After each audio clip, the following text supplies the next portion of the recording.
Bismillahirrahmanirrahim. Assalamualaikum warahmatullahi wabarakatuh. Gimana kabarnya Bapak Ibu? Silakan Bapak Ibu sekalian selalu mendapatkan kemudahan, rezeki yang bermanfaat, dan selalu semangat untuk mendidik. Bapak Ibu, jalan ini adalah jalan pendidikan yang mencoba menjawab permasalahan pendidikan.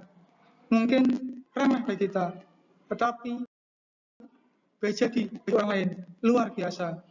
Bapak Ibu, kali ini kita akan membahas mengenai model pembelajaran kedua.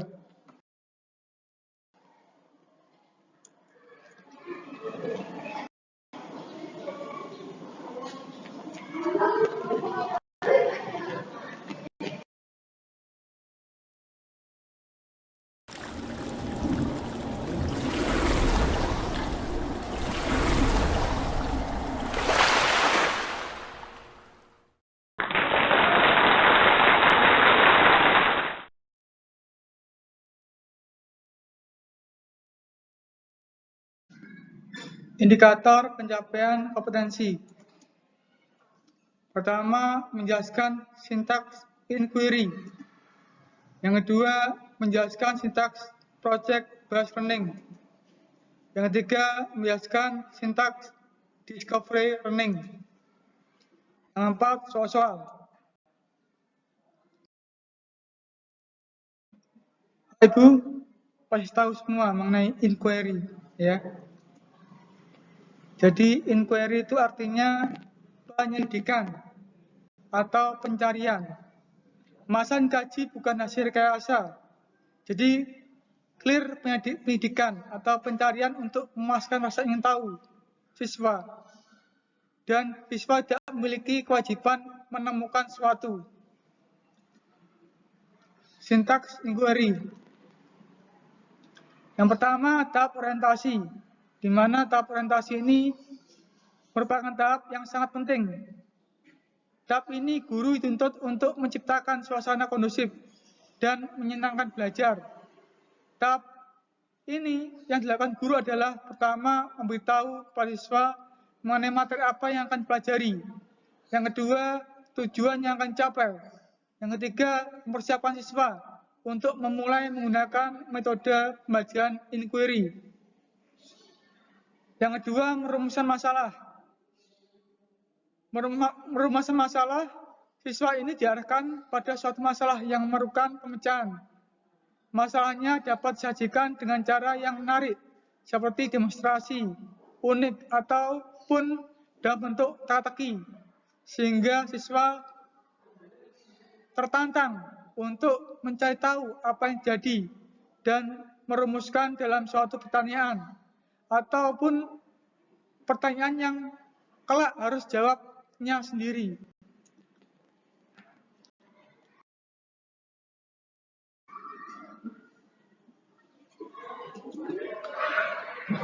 Yang ketiga, merumuskan hipotesis. Tahap ini siswa dilatih untuk membuat suatu hipotesis atau dugaan atau jawaban sementara dari masalah yang telah disaksikannya. Hipotesis ini belum tentu benar, sehingga mendorong anak-anak untuk tidak takut dalam menemukan hipotesisnya. Guru juga dapat membantu siswa membuat hipotesis dengan berikan beberapa pertanyaan yang jawabannya mengarah pada hipotesis. Yang keempat, mengumpulkan data.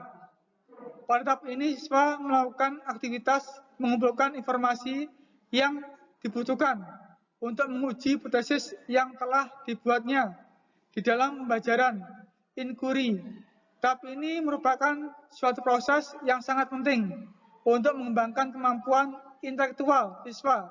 Karena pada tahap ini, siswa dilatih untuk menggunakan seluruh potensi berpikir yang dimilikinya. Yang kelima, menguji hipotesis. Pada tahap ini juga siswa dilatih untuk bersikap jujur dan percaya diri, sehingga siswa dapat menguji hipotesisnya berdasarkan fakta dan data.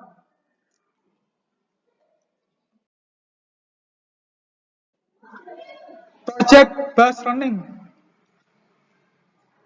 Metode pembelajaran PBL atau Project Based Learning merupakan pembelajaran dengan menggunakan proyek nyata dalam kehidupan yang didasarkan pada motivasi tinggi, pertanyaan menantang, tugas atau permasalahan untuk membentuk penguasaan kompetensi yang dilakukan secara bekerjasama dalam upaya memecahkan masalah. Tujuan Project Based Learning adalah meningkatkan motivasi belajar, teamwork, keterampilan, kolaborasi dalam pencapaian kemampuan akademik level tinggi, tingkat kreativitas yang dibutuhkan pada abad 2001. Sintaksnya adalah pertama, menentukan pertanyaan dasar, yaitu kegiatan guru menyampaikan topik dan mengajukan pertanyaan bagaimana cara memecahkan masalah. Sedang siswa mengajukan pertanyaan mendasar apa yang harus dilakukan, serta peserta didik terhadap topik atau pemecahan masalah. Jadi, untuk yang siswa mengajukan pertanyaan dasar ya, Bapak Ibu ya, terhadap topik atau pemecahan masalahnya. Yang kedua, mendesain pernyataan produk. Kegiatan guru memasukkan setiap peserta didik dalam kelompok atau guru membagi siswa ini ke dalam berbagai kelompok dan mengetahui prosedur pembuatan proyek atau produk yang akan dihasilkan. Dan siswa berdiskusi menyusun rencana pembuatan proyek. Pemecahan masalah meliputi pembagian tugas terhadap kelompoknya, kemudian melakukan persiapan alat dan bahan media atau sumber yang dibutuhkan.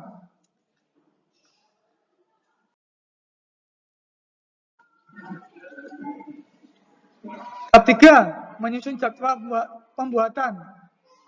Kegiatan guru, pertama guru dan siswa ini bersama-sama membuat kesepakatan tentang jadwal pembuatan proyek.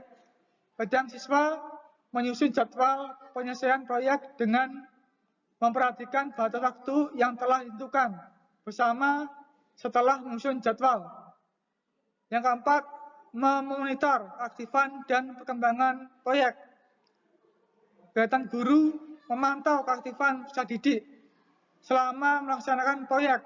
Kemudian ia mencatat siapa yang aktif. Kemudian membantu realisasi pengembangan dan membimbing jika mengalami kesulitan. Untuk siswa melakukan pembuatan proyek sesuai jadwal yang telah disusun tadi.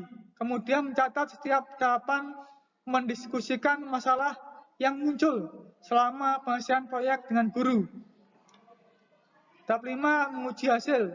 Untuk guru berdiskusi tentang prototipe proyek, memantau keterlibatan peserta didik dan mengukur ketercapaian standar. Untuk siswa membahas kelayakan proyek yang telah mereka buat dan membuat laporan atau produk untuk dipaparkan kepada orang lain. Tahap ke-6, evaluasi pengalaman belajar. Untuk guru ini membimbing proses pemaparan proyek.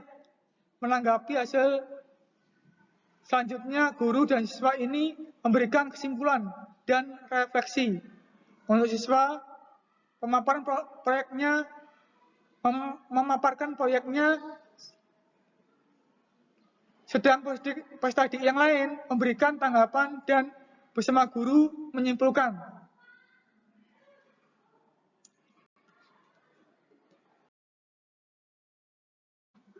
Discovery learning. Metode discovery learning itu lebih menekankan pada penemuan konsep atau prinsip yang sebelumnya tidak diketahui, hingga siswa itu mampu menyusun sebuah kesimpulan. Discovery itu penemuan, jadi dituntut di akhir harus ada penemuan. Masa kaji semacam masa yang ada direkayasa oleh guru. Yang membedakan dengan inquiry learning Tujuannya dengan model ini, pertama, siswa berpikir kreatif dan inovatif. Yang kedua, di sini guru memberikan kesempatan kepada siswa untuk menjadi problem solver atau scientist.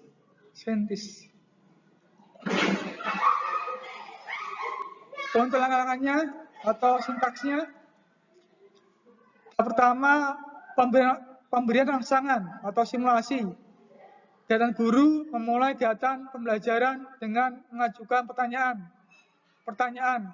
Hal ini merupakan salah satu kegiatan stimulus atau mengajarkan siswa untuk membaca buku dan aktivitas belajar lainnya yang mengarah pada persiapan pembacaan masalah.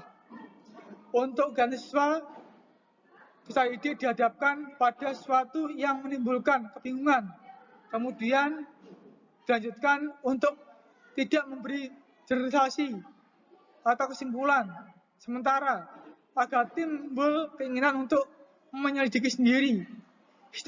Stimulasi pada fase ini berfungsi untuk menyediakan kondisi interaksi belajar yang dapat mengembangkan dan membantu siswa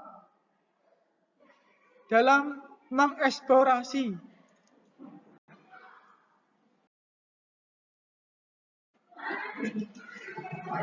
Kedua, identifikasi masalah atau problem statement, di mana dengan guru memberikan kesempatan kepada anak didik kita untuk mengidentifikasi sebanyak mungkin agenda masalah yang relevan dengan bahan pelajaran.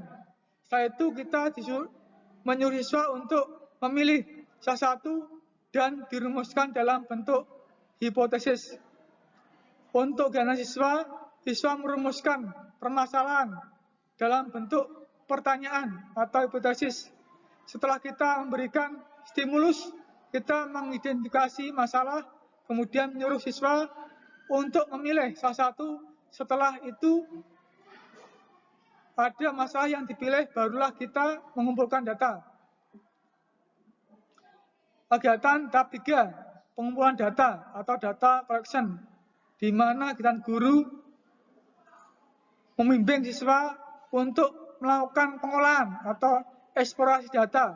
Sedangkan data mereka telah kumpulkan melalui wawancara, observasi mereka, kemudian mereka klasifikasikan atau mereka tabulasikan, dan bahkan sebanyaknya untuk membuktikan benar tidaknya hipotesa.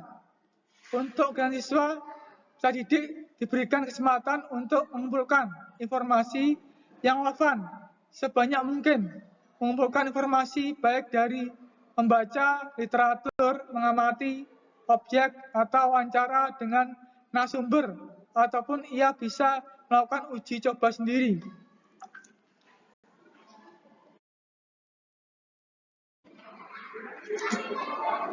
Tahap 4, pengolahan data processing, di mana kan guru melakukan bimbingan pada saat peserta didik melakukan pengolahan data. Untuk siswa, pengolahan data merupakan kegiatan mengolah data dan informasi baik melalui wawancara, observasi, dan sebagainya, lalu ditafsirkan pada tingkat kepercayaan tertentu. 5, pembuktian, verifikasi, di mana kegiatan guru verifikasi bertujuan agar proses belajar akan berjalan dengan baik dan kreatif jika guru memberikan kesempatan kepada peserta didik untuk menentukan suatu konsep, teori, aturan, atau pemahaman melalui contoh-contoh yang ia jumpai dalam kehidupannya. Untuk kegiatan siswa, peserta didik melakukan pemeriksaan secara cermat untuk membuktikan benar tidaknya suatu hipotesa yang ditetapkan tadi dengan temuan alternatif yang dihubungkan dengan pengolahan data. Kegiatan tahap 4, menarik kesimpulan, generalization. Untuk kegiatan guru, proses menarik kesimpulan yang bisa dijadikan prinsip umum dan berlaku untuk semua kegiatan atau masalah yang sama dengan memperhatikan hasil verifikasi. Untuk yang siswa berdasarkan hasil verifikasi, maka dirumuskan prinsip-prinsip yang mendasari generalisasi.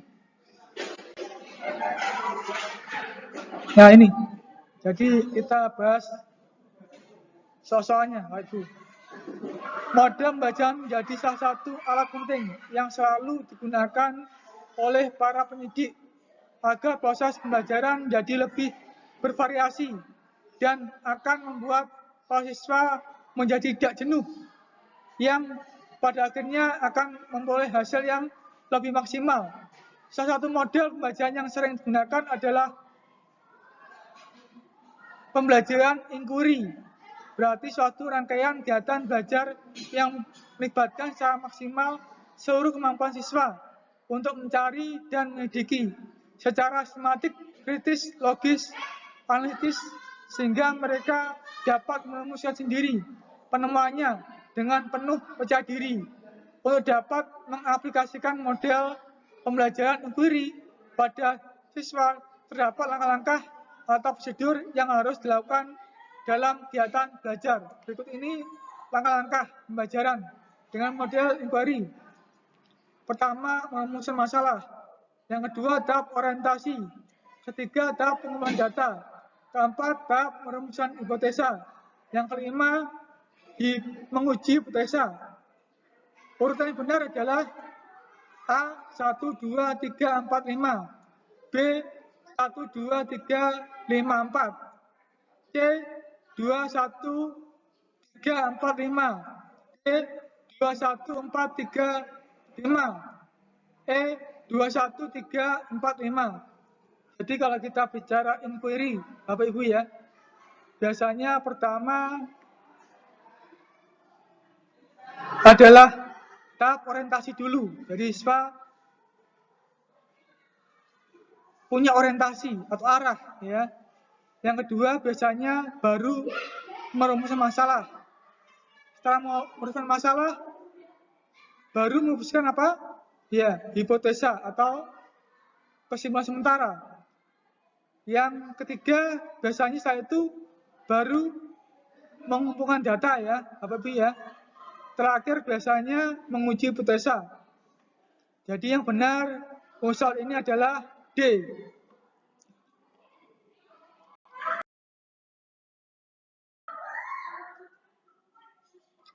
Salah kedua, salah satu keunggulan dari model pembelajaran problem based learning adalah melibatkan siswa secara aktif, memecahkan masalah dan menuntut keterampilan berpikir siswa yang lebih tinggi, sehingga siswa lebih memahami konsep yang diajarkan, sebab mereka sendiri yang menemukan konsep tersebut. Untuk menemukan atau memecahkan masalah tersebut, ada tahapan atau sintaks pembelajaran yang harus dilalui siswa. Kegiatan berikut termasuk dalam tahapan membimbing pendidikan individual dan kelompok pada model pembelajaran problem based learning adalah A. Guru memotivasi untuk terlibat aktif dalam pemecahan masalah. B. Guru melakukan evaluasi terhadap hasil siswa. C. Guru membantu siswa dalam menyiapkan dan menyajikan hasil karya serupa. D. Berupa laporan dan video. D. Guru membantu siswa mengatur tugas belajar yang berhubungan dengan masalah yang akan dikaji. E. Guru membantu siswa dalam melaksanakan eksperimen untuk mendapatkan penjelasan dan pemecahan masalah. Untuk soal kedua, kalau Bapak Ibu perhatikan, pasti jawabnya yang benar apa? Iya, pasti E, yaitu guru membantu siswa dalam melaksanakan eksperimen untuk mendapatkan penjelasan dan pemecahan masalah.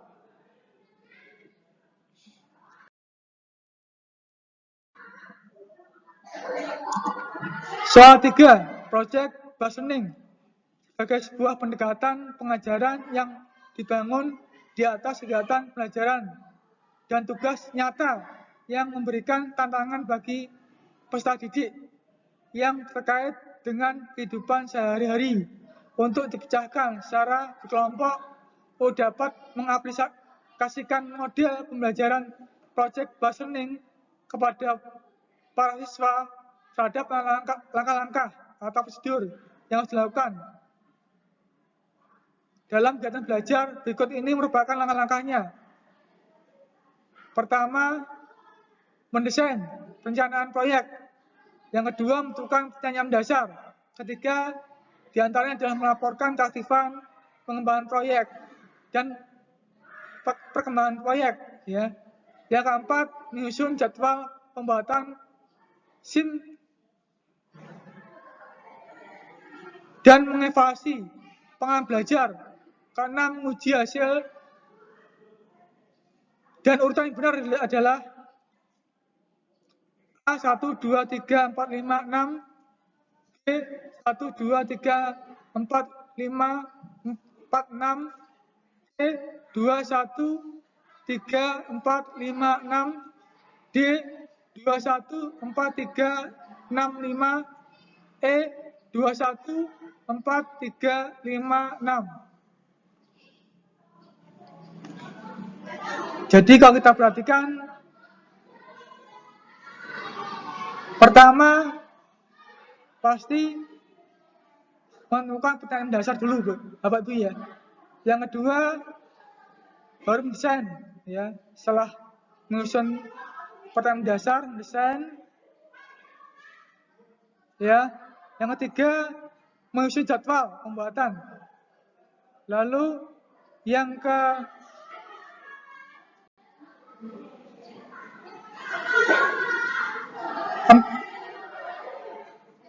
keempat, melaporkan keaktifan dan pengembangan proyek. Yang kelima, menguji hasil dan urutan yang benar. Yang keenam, mengevaluasi pengalaman belajar. Jadi kalau kita perhatikan, yang benar adalah D.